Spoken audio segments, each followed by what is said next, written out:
आज आम्ही अशा गुफेमध्ये गेलो होतो जेथे थेट दासांनी ध्यान केलेलं आहे। इतिहासाचा आणि ध्यानाचा संबंध असलेली गुफा स्थित आहे आपल्या नाशिकमध्ये। पंचवटीपासून काहीच लांब असलेली गुफा खूप लोकांना अज्ञात आहे आणि इथूनच दास पंचवटीमध्ये पूजेला जात असे।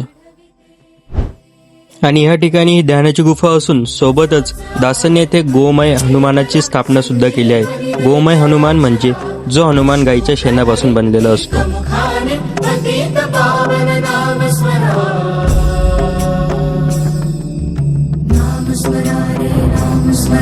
हीच ती गुफा जिथे दास ध्यानासाठी बसत होते। आणि ह्या जागेचं गुगल मॅप लोकेशन मी आपल्या पिन कमेंट मध्ये टाकलं आहे।